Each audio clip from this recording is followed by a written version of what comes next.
Ici, nous sommes dans une exploitation qui associe à la fois le maïs, comme vous pouvez le voir, bien entendu, et du haricot, que vous pouvez voir un peu plus bas, un haricot d'ailleurs, un haricot en floraison pratiquement, avec les gousses qui apparaissent d'ailleurs déjà. Justement, donc, dans cette vidéo, nous allons insister sur ce qu'il ne faut surtout pas faire. Parce que, justement, il y a des associations qui ne marchent pas du tout. Il y a des associations contre-productives.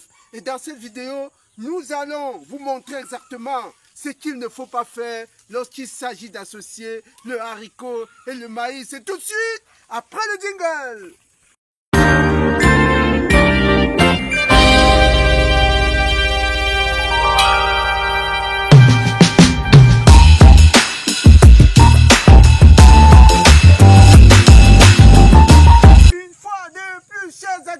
Bienvenue sur la chaîne des fonceurs, bienvenue à la ferme intégrée de Ngoumou.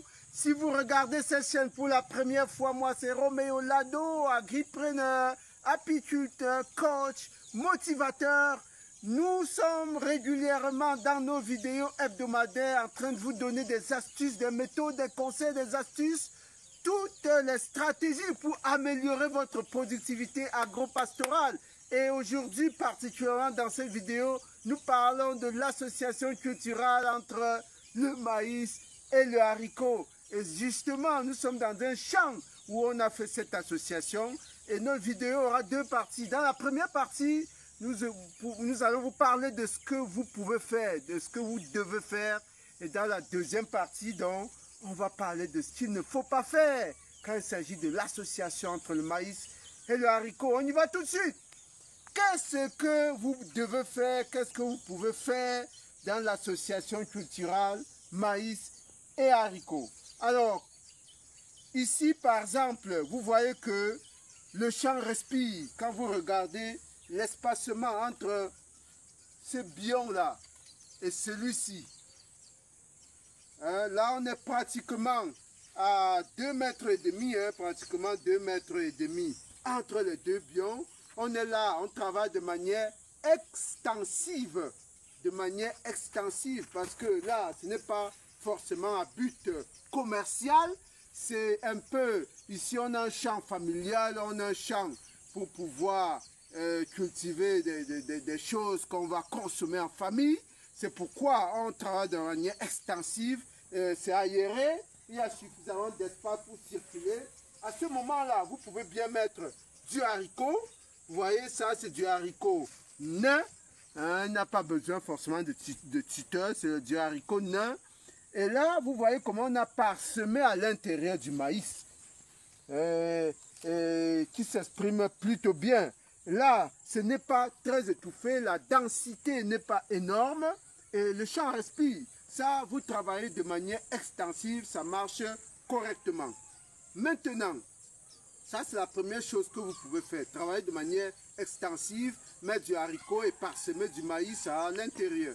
Maintenant, la deuxième chose, il y a une deuxième façon de travailler, c'est d'y aller de manière intensive. À ce moment-là, si vous mettez du haricot nain, c'est-à-dire du haricot de petite taille, qui ne va pas, qui n'a pas besoin de tuteur, là, vous n'avez pas besoin d'y mettre du maïs. Parce que là, vous travaillez de manière intensive. Quand vous allez, vous pouvez le voir en image. Vous voyez comment le haricot a de la densité. Et là, vous n'avez pas besoin de mettre du maïs pour pouvoir étouffer davantage. Vous semez exclusivement du haricot et ça marche très bien. Cette manière intensive de faire. Lorsqu'il s'agit par contre du haricot rampant, la meilleure manière d'associer le maïs et le haricot, vous pouvez voir l'image, n'est-ce pas? Vous mettez d'abord du maïs.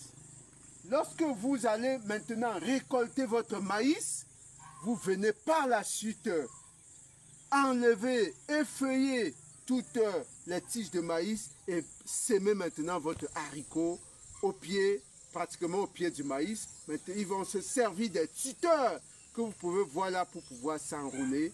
Ça, c'est une manière extrêmement économique, extrêmement efficiente de semer du maïs associé justement aux haricots. Donc voilà les deux manières de fonctionner. On a vu la première manière de façon extensive et la deuxième manière, on vient de la voir donc de manière intensive. Et on passe tout de suite sans tarder à la deuxième partie où on va parler de ce qu'il ne faut pas faire. Ne quittez pas, on se retrouve tout de suite dans notre champ d'expérimentation. Avant d'entrer dans le vif du sujet où nous voulons vous donner une information extrêmement importante, dans quelques semaines, nous mettrons à votre disposition un document inédit, un document très important, un document stratégique sur la mise en place d'un projet agropastoral. Il s'agit des 10 règles d'or de l'entrepreneuriat agropastoral qui permettent justement, comme un livre de chevet, de vous mettre sur la droite ligne, de vous éviter les erreurs, de vous éviter justement des fausses pistes, de vous donner tout ce qu'il faut pour baliser votre piste et rentrer avec sérénité dans l'agropastoral. Par exemple, pourquoi est-ce qu'on demande de commencer petit? Par exemple, pourquoi on vous demande de faire du réseautage? Pourquoi on vous demande de vendre avant de produire? Toutes ces informations-là sont détaillées, illustrées justement par la pratique dans ce document que nous vous invitons à acquérir dans quelques semaines. On continue la vidéo.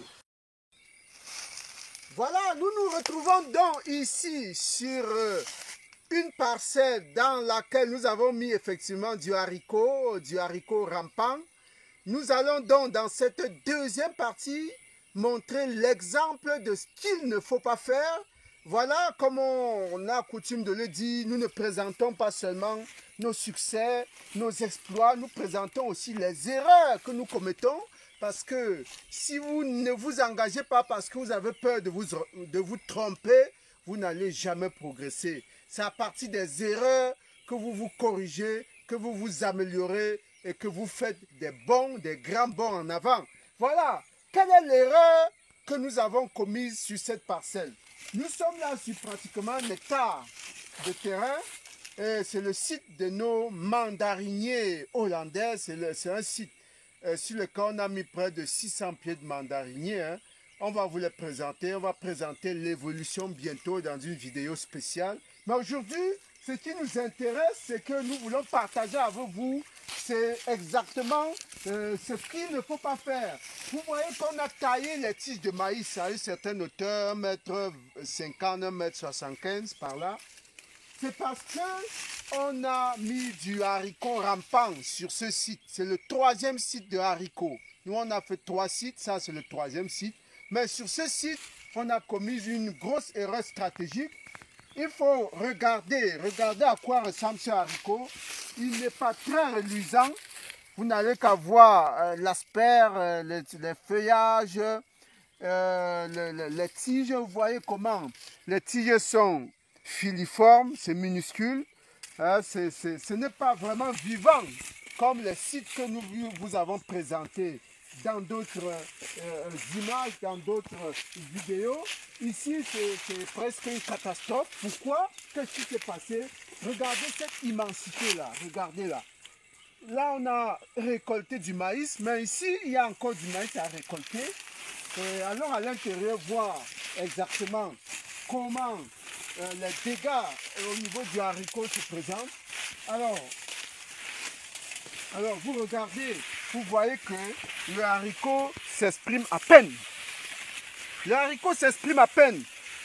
D'abord, il a l'air véritablement filiforme. Regardez comment se présente ce haricot. Il manque de vigueur, tout simplement parce qu'il a été étouffé par du maïs. Voilà, c'est de ça qu'il est question. Il a été étouffé par le maïs. Lorsque vous voulez associer le haricot au maïs sous forme intensive, voilà, c'est ça le mot, sous forme intensive, il faut veiller à ce que le feuillage du maïs ne soit pas un frein au développement du haricot. C'est pourquoi il est conseillé davantage d'abord de récolter le maïs. Vous récoltez d'abord le maïs, vous effeuillez, c'est-à-dire que vous enlevez l'ombrage qui est causé par ce maïs-là. Lorsque vous avez fini d'effeuiller, vous voyez que la lumière va pénétrer dans votre parcelle. Et à partir de ce moment, vous aurez les mains libres, vous aurez la latitude, vous aurez la facilité, vous aurez justement toute la latitude de s'aimer vos haricots qui vont émerger justement sous un soleil, sous un éclairage intéressant. Voilà la grosse erreur que nous avons commise et que nous sommes en train de payer cash sur cette parcelle. Heureusement, comme nous le disons dans l'une des stratégies, l'une des règles d'or de l'agro-pastoral, il ne faut jamais mettre tous ses œufs dans un même panier. Ça, c'est l'une des règles d'or qui paraîtra dans notre livre qui sort très bientôt. N'est-ce pas? Ne ratez pas ce document de chevet-là. Il va vous sauver de beaucoup de situations. Il ne faut jamais mettre tous ses œufs dans un même panier. Si on avait fait un seul site de haricots, on aurait tout perdu. Voilà, nous sommes là sur le 3e site. Les dégâts existent. Les dégâts ne sont pas négligeables, mais nous avons quand même sauvé les meubles. Nous allons sauver les meubles avec les 2 premiers sites. Et voilà. Et nous nous retrouvons sur un site où on va récupérer ce qui est récupérable ici, parce que ce haricot va quand même produire, même si la production n'en attend pas grand-chose. Voilà, nous voulions vous présenter la situation et vous inviter à beaucoup de stratégie, à beaucoup de prudence, à beaucoup de sagesse. Lorsque vous voulez implanter un projet, posez-vous toujours toutes les bonnes questions. Ici, vous avez suivi, ne mettez pas le haricot lorsque l'ombrage du maïs va ou risque de représenter un frein considérable dans votre occupation de site. Si vous nous avez suivis, likez, partagez, faites des commentaires pour nous dire ce que vous pensez de cette stratégie d'implémentation du haricot avec du maïs. Est-ce que vous avez eu des expériences similaires ou pas? À très bientôt pour de nouvelles vidéos captivantes. Merci.